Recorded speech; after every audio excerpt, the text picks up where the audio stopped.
கிறிஸ்துவுக்குள் பிரியமானவர்களே, ஆண்டவராகிய இயேசு கிறிஸ்துவின் நாமத்தில் உங்கள் யாவரையும் அன்போடு நாங்கள் வாழ்த்துகிறோம். இந்த லெந்து காலங்களிலே ஒவ்வொரு நாளும் சாமுவேல் பவுல் ஐயர் எழுதிய ஆத்துமநேசரின் அங்க மகத்துவங்களை குறித்து நாம் தியானித்து வருகிறோம். இந்த நாளிலும் ஆத்துமநேசரின் கால் எலும்பு என்கிற தலைப்பின் கீழாக 4ஆம் நாள் தியானத்தை தியானிக்க இருக்கிறோம். இதை உங்களுக்கு வழங்குபவர் reverend David Paramanandam, church of north India, Bombay diocese, Bombay, India. Produced by கமேலியல் பைபிள் காலேஜ், மும்பை, இந்தியா. இந்த நாளின் தியானத்தை ஆரம்பிப்புக்கு முன்பதாக நாம் ஜெபம் செய்வோம். அன்புள்ள பரலோக பிதாவே, எங்கள் ஆத்தும நேசராகிய இயேசு கிறிஸ்துவின் சிலுவை அன்பை தியானிக்க இந்த நேரத்தை எங்களுக்கு தந்ததற்காக நன்றி.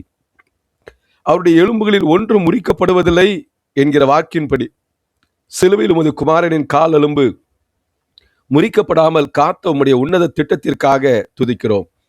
சிலுவையில் அறையப்பட்ட அதே சரீரம் மகிமையோடு உயிர்த்தெழுந்ததை விசுவாசிக்கிறோம். அந்த தழும்புகளே தேவனோடு எங்களுக்கு உண்டான ஐக்கியத்தின் அடையாளம் என்பதை உணர்கிறோம். இந்த தியானத்தின் மூலம் எங்கள் ஆத்துமா உம்மிடம் இன்னும் நெருங்கி வர உதவி செய்யும். மீட்பர் இயேசு கிறிஸ்துவின் நாமத்தில் வேண்டுகிறோம் பிதாவே, ஆமென். குருசினில் தொங்கிய குருதியும் வாடிய கொல்கதா மலைதனிலே நம் குருவேசு சுவாமி கொடுந்துய பாவி கொள்ளாய் கண் கொண்டு சந்திர சூரியன் சகலவான் சேனைகள் சகியாமல் நாளுதையோ தேவ சுந்தரமைதன் உயிர் விடும் காட்சியால் துடிக்கா நெஞ்சுண்டோ பாதக நடுவில் பாவியின் நேசன் பாதகன் போல் தொங்க யூதர் பாதகர் பரிகாசங்கள் பண்ணி படுத்திய கொடுமைதனை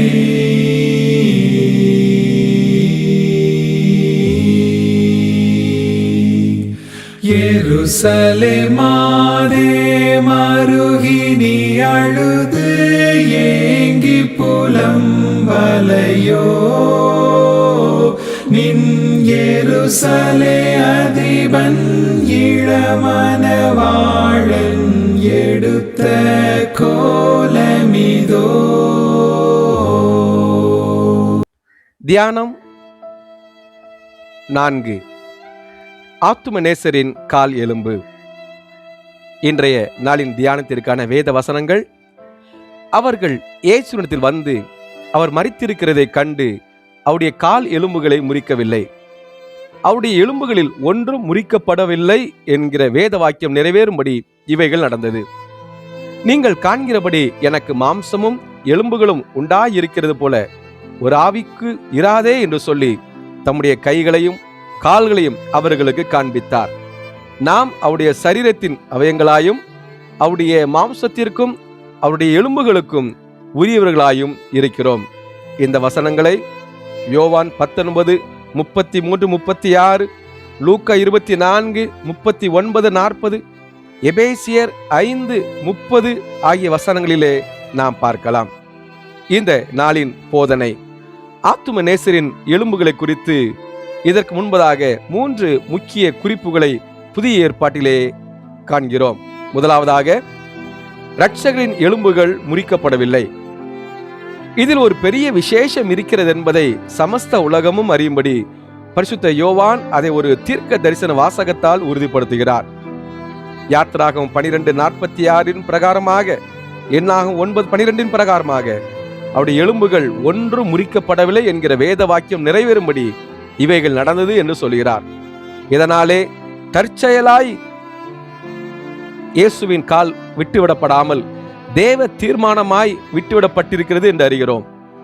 பூர்வ பஸ்கா ஆட்டின் சட்டம் கிறிஸ்துவாகிய நம்முடைய பஸ்காவில் முடிவு பெறும்படி தேவன் திருவுளமானார். சாதாரண உலகத்திற்கு இது விளங்காது. உலகத்தின் தற்செயல் தேவனின் தீர்மானம் என்று இந்த விஷயத்தில் சொல்ல வேண்டும். இரண்டாவது, இயேசு பாடுபட்ட திருமேனியோடு தான் 3ஆம் நாளில் எழுந்திருந்தார். சிலர் சொல்லிக் கொண்டபடி அவர் மாயா தோற்றமான உடலை தமது அவதார காலத்தில் தரித்திருக்கவும் இல்லை, உயிர்த்தெழுந்த பின்பு ஆவேசமாய் மாத்திரம் இருக்கவும் இல்லை.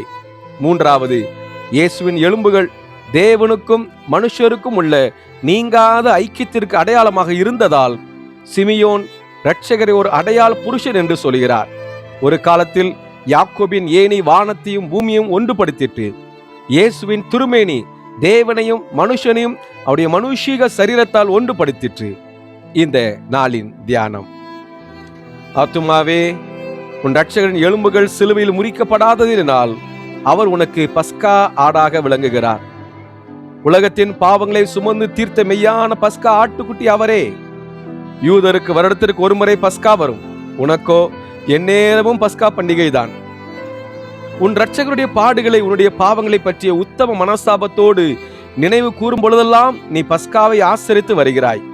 உனக்கு இரட்சகர் முழு பஸ்காவாக விளங்குகிறார். என் இரட்சகருடைய கால்கள் சத்துருக்கள் நினைத்தபடி முறிக்கப்பட்டது மெய்யானால் கிறிஸ்தவ மார்க்கத்திற்கு எவ்வளவு நிந்தையாகும். அவர் ஆகாயத்தில் தொங்கி மாண்டதே அவதூறுக்கு ஏதுவாயிருந்தால் இது அதிலும் அதிகமாயிருக்கும் அல்லவா? உலகத்தின் மக்கள் அங்கவீனமுள்ள தேவர்களை கும்பிடுகிறார்கள். உம்முடைய பிள்ளைகளாகிய நாங்களும் அப்படிப்பட்ட ஒரு தேவனை வழங்குகிறோம் என்று எங்களை பழிக்காதபடி நீர் உமது திருக்குமாரனின் கரங்களை முறிக்கவில்லையாக்கும். அருமை இரட்சகா, இதோ சிலுவையண்டை வருகிறேன். உமது பக்கத்தில் தொங்கும் இருவரும் முடமானார்கள். நீர் பூரண புருஷராய் விளங்குகிறீர். சத்துருக்கள் குற்றவாளிகளில் உம்மை பிரதானமானவர்களாக்கும்படி நடுவில் அறைந்தார்கள். இப்பொழுது அவர்களே மற்றிருவருடைய கால்களை முறித்து உம்மை முறியாமல் விட்டு நீர் அவர்களோடு சேர்ந்தவர் அல்லவென்பதை நிலை நாட்டுகிறார்கள். கால் முறிக்கப்பட்ட இருவரில் ஒருவன் உம்மண்டைக்கு மனம் திரும்பின உத்தமனாயிருந்த போதிலும் நீர் அவனுக்கு சமானமானவன் அல்ல என்று உலகத்துக்கு விளங்கும்படி உமது கால்கள் முறிக்கப்படவில்லை போலும். உம்முடைய திரு காலை தரிக்கும்படி சத்துருக்கள் ஆசைப்பட்டார்கள். ஆனால் அவர்கள் ஆயுதங்கள் தங்கள் தலைகளை உம்முடைய பாதங்களுக்கு விரோதமாய் எழும்ப தேவன் இடம் கொடுக்கவில்லை. ஆபிரகாம் ஈசாக்கின் தலையை வெட்ட போகும் போது தேவதூதன் வந்து தடுத்தான். கிறிஸ்துவின் மரணமோ சத்துருக்களுடைய ஆயுதங்களை கீழே போடவும் அவருடைய எலும்புகளில் ஒன்று முறிக்கப்படுவதில்லை என்ற தீர்க்க தரிசனத்தை கூறவும் ஒரு தூதனை போல விளங்கிற்று என்று சொல்லலாம். சிலுவையில் தொங்குகிறவர்களின் கால் எலும்புகளை முறிக்க வந்த ஆட்கள் முதலாவது கிறிஸ்துவை தொடாமல் மற்றவருடைய கால்களையும் முறித்து போட்டு கடைசியாக வந்த காரணம் என்ன என்று என் ஆத்துமா கேட்கிறது. அதற்கு என் ஆவி சொல்லுகிற உத்தரவு என்னவென்றால், கால் முறிக்கப்பட்டால் விலா குத்தப்படாது. அப்பொழுது 2 தீர்க்க தரிசனங்கள் நிறைவேறாமல் போம். கால் முறிக்கப்படாவிட்டால் விலா குத்தப்படும். அப்பொழுது 2 தீர்க்க தரிசனங்களும் நிறைவேறுகின்றன என்கிறது. பிதாவே, பக்தரின் தலைமயிர் முதலாய் முது சித்தம் இல்லாமல் தரையில் விழக்கூடாதே. முது திருக்குமாரனின் கால் கீழே விழுமா? பரலோகத்தின் வீதிகளில் நடந்து திரிந்து தூதர் சேனையின் சிரசுகள் எல்லாம் வணங்கும் கால்களை நீர் இகழ்ச்சிக்கு ஒப்புக் கொடுக்க மாட்டீர். என் அருமை இரட்சகரே, நீர் பாடுபட்ட திருமணியோடு எழுந்திருந்தீர். உம்முடைய உயிர்த்தெழுதலை மறுக்கிறவர்கள் எல்லாருக்கும் நீர் இன்றைக்கும் உமது மாம்சமும் எலும்புகளும் உள்ள உயிர்த்தெழுந்த உடலை காட்டுகிறது போல் இருக்கிறது. ஆண்டவரே, உமது மார்க்க விரோதிகள் எல்லாரும் உமது உயிர்த்தெழுதலையே ஆட்சேபிக்க பார்க்கிறார்கள். அவர்கள் அனைவரும் அதை விசுவாசிக்கும்படி உம்முடைய உயிர்த்தெழுதலின் வல்லமையை அவர்கள் இருதயத்தில் உணர்த்தியருளும். ஆத்துமநேசரே, என்னும் உமது எலும்பில் ஒரு ரகசியத்தை காண்கிறேன். உமக்கும் எங்களுக்கும் ஒரு நீங்காத ஐக்கியத்திற்கும் அது அடையாளமாய் இருக்கிறது. நீர் எங்களுக்கு அடையாள கர்த்தருமாய் இருக்கிறீர். எங்களையும் உம்மையும் உமது மனுஷீக சரீரத்தால் ஒன்றாக்கி விட்டீர். நீர் தலையையும் நாங்கள் அவங்களுமாயும் இருக்கிறோம் என்கிற ரகசியத்தை தேவனாகிய நீர் அவதாரம் எடுத்த சரீரத்தால் வெளிப்படுத்துகின்றீர். இந்த ஐக்கியத்தை அறிந்தவன் ஞானி, இதை அனுஷ்டிக்கிறவனோ சரியான யோகி.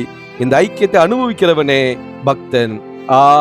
நீச பாவியே, உனக்கு கிடைத்த அதிர்ஷ்டத்தை கண்டாயா? நீ தேவகுமாரனை சரீரத்தின் அவயமாயும் அவருடைய மாம்சத்துக்கும் எலும்புகளுக்கும் உரியவனாயும் இருக்கிறாய். இதைவிட உனக்கு என்ன மேலான அந்தஸ்து வேண்டும்? அப்பா சொல்லு. எள்ளுக்குள்ளும் எண்ணெய் போலும், மலருக்குள்ளும் மனம் போலும், உப்புக்குள் சாரம் போலும் நீ தேவனோடு அந்நியோன்யமாய் இருக்கிறதிலும் மேலான பாக்கியம் ஒன்று உண்டானால் சொல்லு. இயேசுவே, தேவதூதருக்குள்ளே அடிக்கடி ஒரு பேச்சு நடக்கிறதே என் காது கேட்கிறது. அதோடு பாதாள லோகத்து பூத கணங்களுக்குள்ளும் விசேஷமாய் ஒரு பேச்சு நடக்கிறது என் காது கேட்கிறது. அது என்ன பேச்சப்பா என்று இயேசு கேட்கிறார். பாவியாகிய நான் கூறும் பொழுது, தேவதூதர் கூடி ஆதாமின் மக்களுக்கு கிடைத்திருக்கிற வாழ்வை கண்டாயா? அவர்கள் தங்கள் சிருஷ்டிகரோடு எவ்வளவு பலமாய் ஒட்டப்பட்டு போனார்கள் பாருங்கள். நாம் தேவதூதராயிராமல் மனுஷராய் இருந்தோமானால் நன்றாய் இருக்குமே என்று ஏங்கி தங்கள் ஏக்கத்தின் முடிவிலே இந்த சிலாக்கியங்களை எந்த சிருஷ்டிக்கும் செய்ததில்லை என்று சொல்லுகிறார்கள். பூத கணங்களோ தங்கள் பற்களை கடித்து கொண்டு இவ்வளவு பெரிய தயை மனுமக்களுக்கு கிடைக்கும் என்று நாங்கள் அறிந்திருந்தால் அவர்கள் பாவிகளாயிருக்கோ மாட்டோம் என்று சொல்லுகிறார்கள். தூதர்களே, மனுமக்களை இவ்வளவாய் நேசித்த ஆத்தும நேசரை கீர்த்தனைகளோடு புகழ்ந்து போற்றுங்கள்.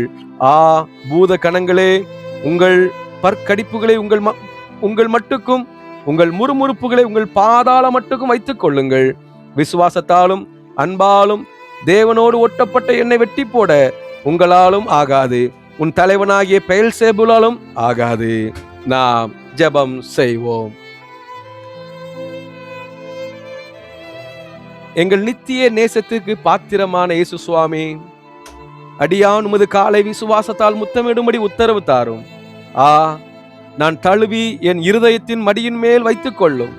உமது கால் எலும்புகள் பகைவரின் பட்டயத்திற்கு தப்பினதில் நீர் என் பங்கானீர். உலக தோற்றம் முதல் அடிக்கப்பட்ட பஸ்காவே, உமது பலியில் எனக்கு பங்கு தாரும். என் ஆத்துமா பலி பதார்த்தங்களை தின்று கொழுக்கும் தயவை அருளும். உமது பரிசுத்த எலும்புகளோடு மாம்சத்தோடும் எழுந்துள்ள இயேசுவே, இந்த தேசத்தார் அனைவரும் உமது உயிர்த்தெழுதலின் புத்திரராயிருக்கும்படி கிருபை செய்யும்.